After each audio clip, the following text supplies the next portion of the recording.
You're listening to the Live, Lift, Play podcast, powered by the Brand X Method, world leaders in youth strength and conditioning. Hey guys, welcome to the Live, Lift, Play podcast. I'm your host, Stephen Kinsella, and today I have none other than Mikki Martin, co-founder of the Brand X Method. And today's podcast is powered by the Brand X Method, and we are hoping to bring at least two podcasts per month to you guys for everything to do with youth's development, mental health, fitness, strength, and just answering questions and trying to get the word out about helping kids move more and be more confident. So Mikki, welcome to the show. Thank you. Thank you for having me on. No problem at all. So unlike other, I know you've been on podcasts before, and it's always the general kind of like, well, give us your background. We know you're co-founder of the Brand X Method, but we're going to get into the more specifics now. And if you want to know anything more about Mikki Martin, we will have the links to the website in the show notes. So you can click on the website and you can check out everything she does and other podcasts that she's been on. But for today, we're going to talk about the importance of play. And I've been to your seminars more than once, and you take the lead on the part on this talk about play and its importance, and that's why we want to kind of delve a little bit deeper into that, if you don't mind today.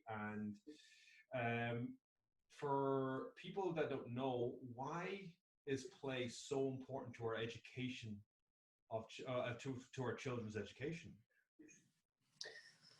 That's a huge question because it is because it is so important. It covers so much. But there is a lively research community on the subject of play now, and I bet your listeners have been seeing articles popping up. It's becoming much more mainstream that people are realizing how important play is. And primarily what we're seeing is social development. So we look at the movement side, obviously, and we'll delve into that later, how it affects movement development. But even more globally, play is a form of social development. If going back to early researchers looking at animals in play, that's what they were observing. What are they doing? It's practice at survival. So whatever a living thing needs to survive, that's usually what you see in their play. Now, if you think about humans not playing, then are we not practicing what we need to survive? And that's kind of a giant question, right? What's happening? What are we missing out on by not playing? It's so important to social development for children. Just some very basic reasons is if you think about some kids playing, they're just, in a little mob running around, and they say to each other, hey, let's go grab that rock over there, and then let's throw rocks at that wall. Or they get tired of throwing rocks at the wall, and somebody says, hey, let's throw the rocks over the wall. Let's see if we can move back 20 feet and bounce the rocks off one thing and then over the wall. So they're experimenting the whole time. Yeah. But not only are they experimenting, they're working together to come up with rules, because there are no rules. Free play exists in a wonderful space where no rules are in play. So they are able to create those rules. Well, what that does is it allows anybody at any time to say, I don't like that rule, I'm leaving. So what does that mean as far as cooperation goes? If you want to keep playing, you've got to keep everybody happy. So you've got to learn to listen to everybody's viewpoint and make adjustments to keep the thing going.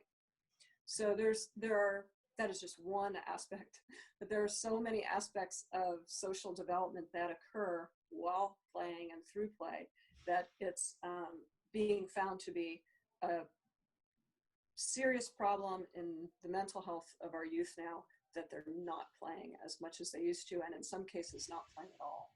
And we're finding. Sorry, and why do you have any understanding? And I know, like, say screen time, but why would children be playing less now than we were back? Like, so when I was younger, and yourself, we, like, as you said, like, we used to like run and, like, again, pick up a rock and throw, and then see if we can throw from 20 feet further. What is, I know the kind of the millennial or whatever kind of, but from your point of view, and you've worked with kids for so many years, you've seen trends happen.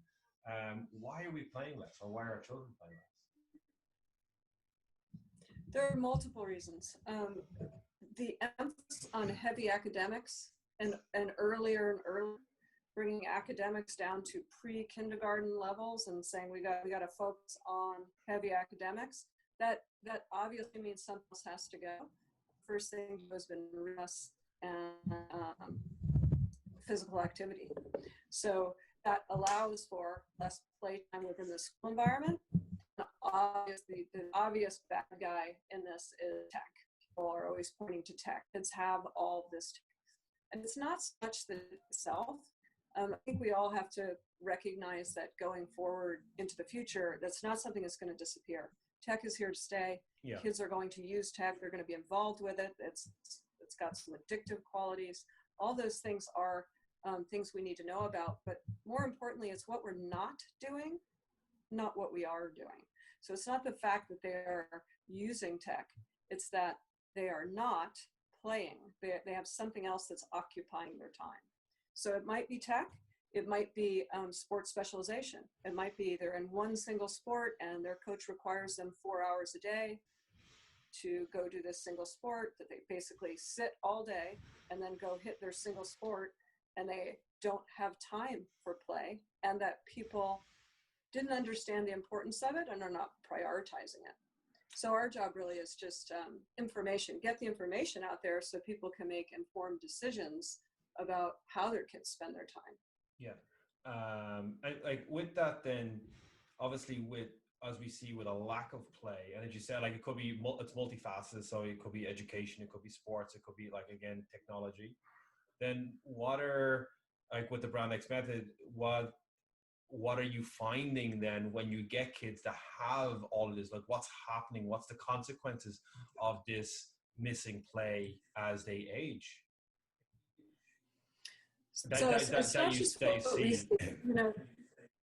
We do see signs of it, but more importantly, what's on a really global scale, there are articles and research out on what's happening really to millennials. I'm sure your listeners have heard about anxiety, depression, suicide, and the levels just skyrocketing, and everybody's scrambling to go, what's different? And there's so many things that are different. It's pretty hard to pin one variable and say that's the thing.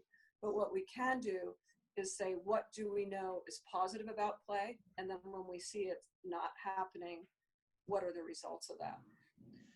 So one of the things, primary things that play does, and I alluded to this when I was talking about wildlife and survival, is it's about adaptation, right? Yeah. So because during play, you have the opportunity to improvise. True free play provides opportunity for improvisation.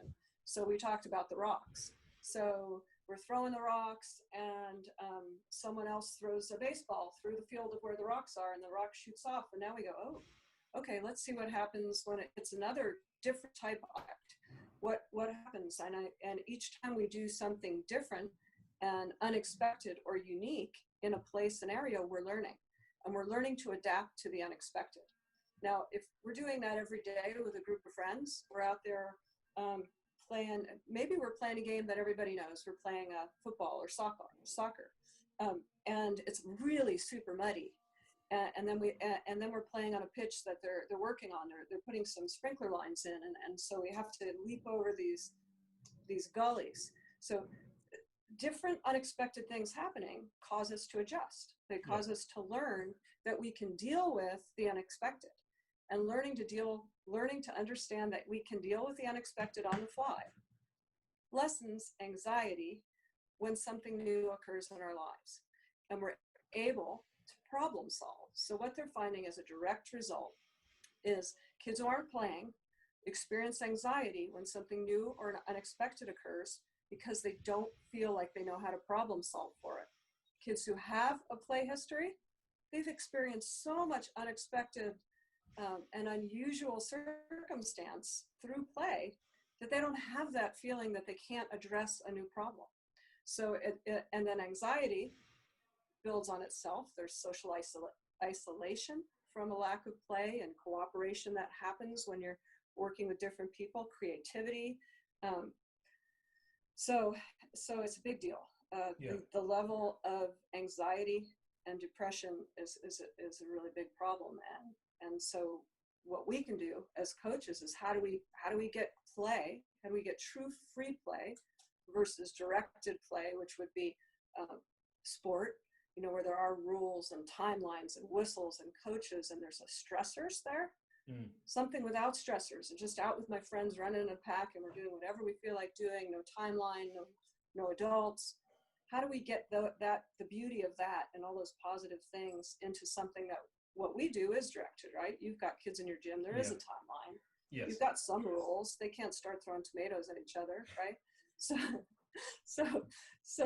you've got to have, how do we fit that in? Yeah. So that as coaches, as a program for kids, and trying to do what's best for kids, we had to figure out how we stuff those beautiful things that come out of free play in, so that we're helping kids understand how to experiment, explore, and adapt to new situations. And that's one of the things that you promote in the seminars and the PYCC course, is allowing time in class for just, okay, kids, go play. Obviously, because you're in the gym, there is some boundary rules, as in like, don't touch that or jump off this, but generally like go play and just figure stuff out. And again, you've said it, but it also, like, kids are building resilience through play, and you're building resilience, and as you said, then you're able to adapt and handle what life throws at you. And I do believe, like, I strongly believe, obviously I'm a follower and a fan of the Brand X method, and we've worked with you for studied under you guys for 10 years that I've been kind of since I first met you guys. And what I found is that with our kids that we've worked with, we've helped them unknowingly to us. We've helped them overcome obstacles in school, confidence in playing a sport, confidence in social aspects. And it's very rewarding as an adult to be able to do that. But it's also scary that due to play and being, as we said before, it's only one aspect of it, that kids are building anxiety, depression, and then the worst case scenario is teen suicide. And like we spoke about in our last with Jeff in the last podcast, like, injuries are a norm. We don't want anxiety and depression to be the norm. It's all, well, it's anxiety. Sure, everyone's on anxiety, or suicide, God forbid, becomes a norm. It's like, oh, well, there's someone in every school that does it, because that's where I fear it goes. And then it's like, well, then where do we end up? What generation are we creating? And I think with Brand X and with play, firstly, and promotion through the Brand X training centers around the world, is helping kids to understand that, yes, play is important. It's helping parents to understand that they should want their children to play. And I know it's harder in these, you can't just like send your kids out and say dinner's at 5 and they'll come back in, because you have to know where your children are at every time. But there's such an importance to it. And I think that, as far as I know, and from anything I've ever done, is that you guys are the only ones that have promoted play as part of one of your major factors when it comes to being educated by Brand X or the PYCC. It's we just felt like we couldn't. Where it came from really is just the obvious. Our history with the development of CrossFit Kids. When we were working in CrossFit Kids, that was obvious to us, and it's been said 1,000 times or maybe 1 million times, that kids have to have fun, right? They're not going to come back to do hard physical work unless they have fun. Exactly. So that was sort of the basis. Well, kids have to have fun. And then we started to see coaches misinterpret the idea of fun into being silly. Yeah. And we realized, okay, that's not We weren't saying be silly to keep kids there. We were saying be playful. So we started looking into, well, who are the people that really know about this subject? And, Dr. Stuart Brown is known as the father of play. He has a TED Talk, which is spectacular. And it is titled Play is More Than Fun. Yeah. And I just started looking at that, and then just led down the path of all these minds and the theories of play and research that's going on, and saw, wow, play actually has a very specific definition. Free play means something very specific, and it has these neurological results. So when we're in a state of play, we learn better. We retain memories, and we retain. The memories are longer lasting, and they're also what they call stickier. So that means that anything we're doing while in a state of play, movement or experimenting or social interactions, those are things we're going to recall better forever.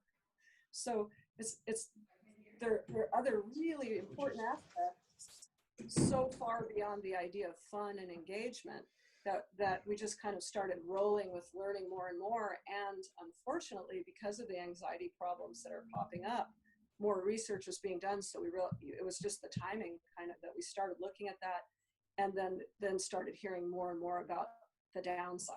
Yeah. The kids that aren't playing and all the things that are happening.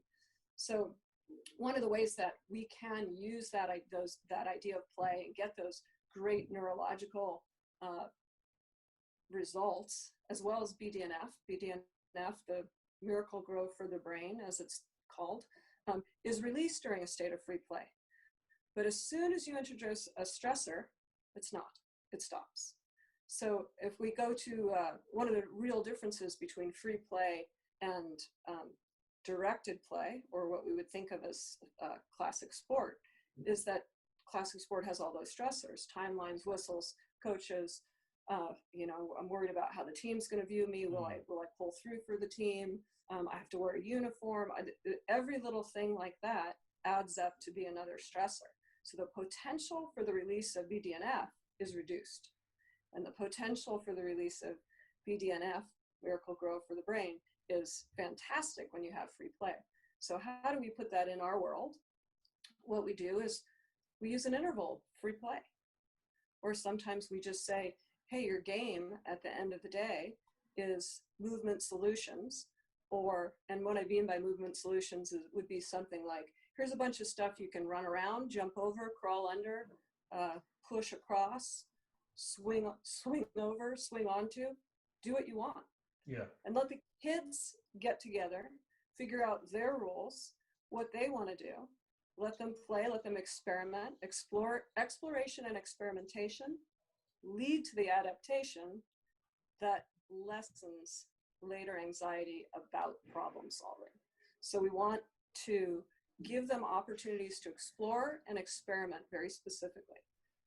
And that helps us as coaches, because that's movement stuff anyway, right? Yeah. So we really have this beautiful window where we can go, we want you to move, but we want you to do it while exploring, experimenting, and with other kiddos, right? Yeah. So you can learn. And that's like, I like that aspect of what we do with the Brandmix method, and what we do here at FSM, is that there is a part where we kind of go, like, let's go, just kind of mess around, or we give them a challenge and, like, right, you have to get all of this over there in this order or this way. And then just, like, as you say, like, if there's too many stressors, the growth hormone with BDM, was it? BDNF, brain-derived neurotropic factor. BDNF. BDNF. The full link of what that is will be in the show notes. But yeah, like, as we see, is like when kids start playing sports and start getting more serious about their activity levels, not their play, then it starts to impact on them. And in what you've just said, you've kind of literally answered the two of the three questions that I had left. So we have one more question. And that is, how can a family unit introduce more play into the home? Because there's a lot, like, how can we get parents to start introducing the art of play, whether it's fleet play or some like kind of like constructive play. Like what would people kind of look towards? Would they look to their brand X Center, or is there stuff they can look at online, or is there videos they can watch? I know there's a lot of questions there, but where would the family units start? Let's leave it at that. Where would the family start if they wanted to introduce more play? So what I would say to that, where should you start? Think about what you enjoy. Think about what you enjoyed as a kid. What intrigued you? What did you want to do for no reason, no purpose? What was inherently attractive? That's one of the definitions of free play, is something that's inherently attractive, but doesn't have purpose. It has to be purposeless, voluntary, and something you just want to do. So everybody has that thing, you know? Like I heard somebody recently say they wanted to learn how to luge. Okay. They just wanted to, you know, just looks like fun to me. I'd love to try that. For me, it was those giant plastic balls that people get in and run. And Zorbing, I think it's called. Yeah. Like, I don't know why. I have no reason. It just looks like fun. So I know people have that, right? If you think about it, what is this fun thing that you never got to try? Or do you find that when you're walking around outside that you hop up on, if there's a small wall that you just naturally, if you're talking with your friends, you'll hop up on the wall and walk on the edge of the wall. If you do that, then you're playing. You're out there going, hey, I want to try and experiment with this thing. So if you can find the thing that motivates you, or a group of things that motivate you, and talk to your family about it. Let's go try something fun together. What do you guys want to do? What motivates you? What's the thing that you really want to go do?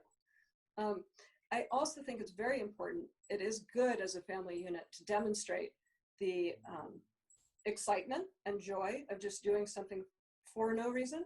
Yeah. And not always having purpose, and understanding that provides sort of a mental break for everybody, but incorporating other people, other families. So once in a while, get out with another family and what do we want to do? Or also just unusual games. You know, you can make up your own stickball with a foil ball instead of baseball with a baseball. Then all of a sudden everything changes. People are learning, having fun, make up the rules as you go. Getting outside is a key piece to it. There are also a lot of positive neurological benefits just to the fact that you're outside.